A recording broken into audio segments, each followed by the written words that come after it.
Hello student આદર્શ class વતી હું તમારું હાર્દિક સ્વાગત કરું છું। આજે આપણે ધોરણ 10 બેઝિક મેથ્સ બોર્ડ પરીક્ષા 2026 ના આઈએમપી આપીશું। જેમાં આજે આપણે વિભાગ ડી ના આઈએમપી આપીશું। જેમાં આજે આપણે પ્રમેય અને 4 ગુણના દાખલા પણ આપીશું। જે વિદ્યાર્થીઓ બોર્ડ પરીક્ષા 2026 આપવાના છે ધોરણ 10 માં તે બધાને મારી વિનંતી છે કે આ વિડિયો ચોક્કસ જોઈને જજો, ચોક્કસ તમારા રિઝલ્ટમાં સુધારો થશે। તમારા પરીક્ષામાં જે તમારું બેઝિક મેથ્સનું પેપર આવશે તેમાં તમારે 4 સેક્શન હશે। Section A, section B, section C, section D. જેમાં સેક્શન ડી તમારો 20 ગુણનો આવશે। કેટલા ગુણનો ભાઈ? 20 ગુણનો। બોર્ડના પ્રશ્નપત્રમાં મતલબ બોર્ડના પેપરમાં તમારા વિભાગ ડી નો પ્રશ્ન ક્યાંથી શરૂ થશે ભાઈ? 47 નંબરથી શરૂ થશે। મતલબ 47, 48, 49, 50, 51, 52, 53 ને 54 મતલબ 8 દાખલા તમારા વિભાગ ડી માં આવશે। કેટલા દાખલા ભાઈ? 8 દાખલા। જેમાં પ્રત્યેકના 4 ગુણ રહેશે। પ્રત્યેકના 4 ગુણ મતલબ બધા દાખલા એક દાખલાના 4 ગુણ, એક દાખલાના 4 ગુણ હશે। જેમાં કયા ચેપ્ટર આવશે વિભાગ ડી માં? કયા ચેપ્ટરમાંથી દાખલા આવશે? છઠ્ઠા ચેપ્ટરમાં પ્રકરણ 6 માંથી, પ્રકરણ 4 માંથી, પ્રકરણ 5 માંથી, પ્રકરણ 13 માંથી, પ્રકરણ 14 માંથી તમારા દાખલા આવશે। જે ચેપ્ટર પર મને આ સ્ટાર માર્ક પાડ્યું છે તેનો અર્થ શું છે ભાઈ?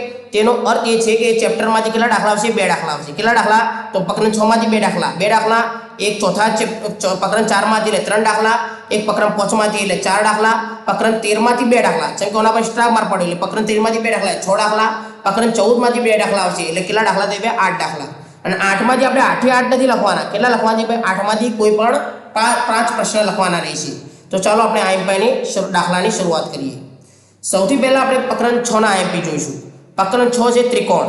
ત્રિકોણમાંથી તમારે કેટલા દાખલા આવશે ભાઈ? બોર્ડની પરીક્ષામાં 2 પ્રશ્ન આવશે, 2 દાખલા આવશે। જેમાં 47મા નંબરનો અને 48મા નંબરનો જે દાખલો હશે એ તમારા કયા ચેપ્ટરમાંથી છે? પ્રકરણ 6 માંથી હશે।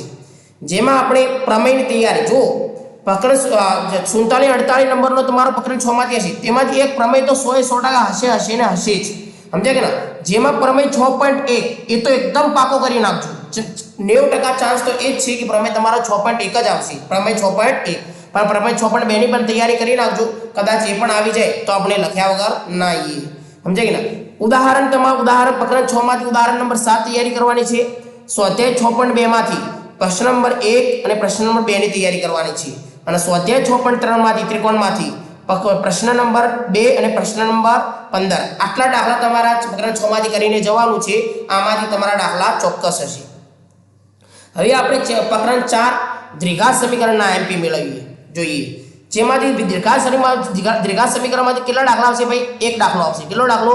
1 દાખલો। જેમાં 49 નંબરનો જે દાખલો હશે એ તેમાં કયા ચેપ્ટરમાંથી હશે ભાઈ? દ્વિઘાત સમીકરણમાંથી।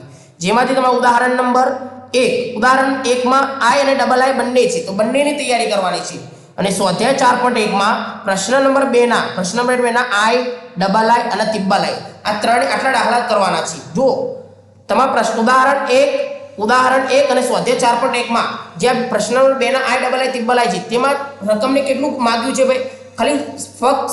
ફક્ત ખાલી દ્વિઘાત સમીકરણ બનાવી આપો, પણ આપણે અહીંયા દ્વિઘાત સમીકરણ નથી બનાવવાનું, પૂરો દાખલો ગણવાનો છે।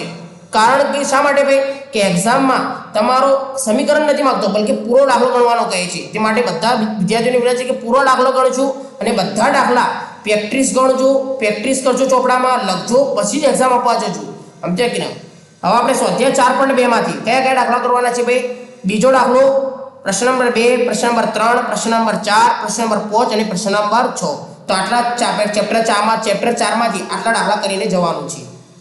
હવે પ્રકરણ નંબર 5 છે સમાંતર શ્રેણી। સમાંતર શ્રેણીમાં તમારા વિભાગ ડી માં એક પ્રશ્ન આવશે। કેટલો પ્રશ્ન? એક પ્રશ્ન। જેમાં 50મા નંબરનો જે પ્રશ્ન હશે એ કયા ચેપ્ટરમાંથી હશે ભાઈ? સમાંતર શ્રેણીમાંથી। તેમાં ઉદાહરણ નંબર 10 અને 16 આ બે ઉદાહરણ કરવાના છે। સ્વાધ્યાય 5.2 ના પ્રશ્ન નંબર 18, 19 અને 20 કરવાના છે। સ્વાધ્યાય 5.3 માં પ્રશ્ન નંબર 15, 16, 17, 19 અને 20 તો આટલા દાખલા આપણે પ્રકરણ 5 માંથી કરીને જવાનું છે। એના બાદ છે ચેપ્ટર નંબર 13 આંકડાશાસ્ત્ર। એમાંથી પણ કેટલા દાખલા આવશે ભાઈ? તો આ બોર્ડની પરીક્ષા વિભાગ ડી માં 2 પ્રશ્ન આવશે। કેટલા? 2 દાખલા આવશે। જેમાં 51મા નંબરનો અને 52મા નંબરનો। જેમાંથી આપણે કરવાનું છે જેમાં આપણે આઈએમપી દાખલા જોઈશું, જેમાં ઉદાહરણ નંબર 7 અને ઉદાહરણ નંબર 8 આ બે ઉદાહરણ પાકા કરવાના છે. સ્વાધ્યાય 13.1 માં પ્રશ્ન નંબર 2, પ્રશ્ન નંબર 3, પ્રશ્ન નંબર 6, પ્રશ્ન નંબર 8, પ્રશ્ન નંબર 9. તો આટલા દાખલા સ્વાધ્યાય 13.1 માંથી કરવાના છે. અને સ્વાધ્યાય 13.3 માં પ્રશ્ન નંબર 2, પ્રશ્ન નંબર 3, પ્રશ્ન નંબર 4, પ્રશ્ન નંબર 5, પ્રશ્ન નંબર 6. તો આટલા દાખલા આપણે ચેપ્ટર 13 માંથી કરવાના છે. બધા વિદ્યાર્થીઓને વિનંતી છે કે આ બધા દાખલા નોટબુકમાં ગણજો, પ્રેક્ટિસ કરજો, પછી એક્ઝામ આપવા જજો. ચોક્કસ તમને તમારા રિઝલ્ટમાં ફાયદો દેખાશે.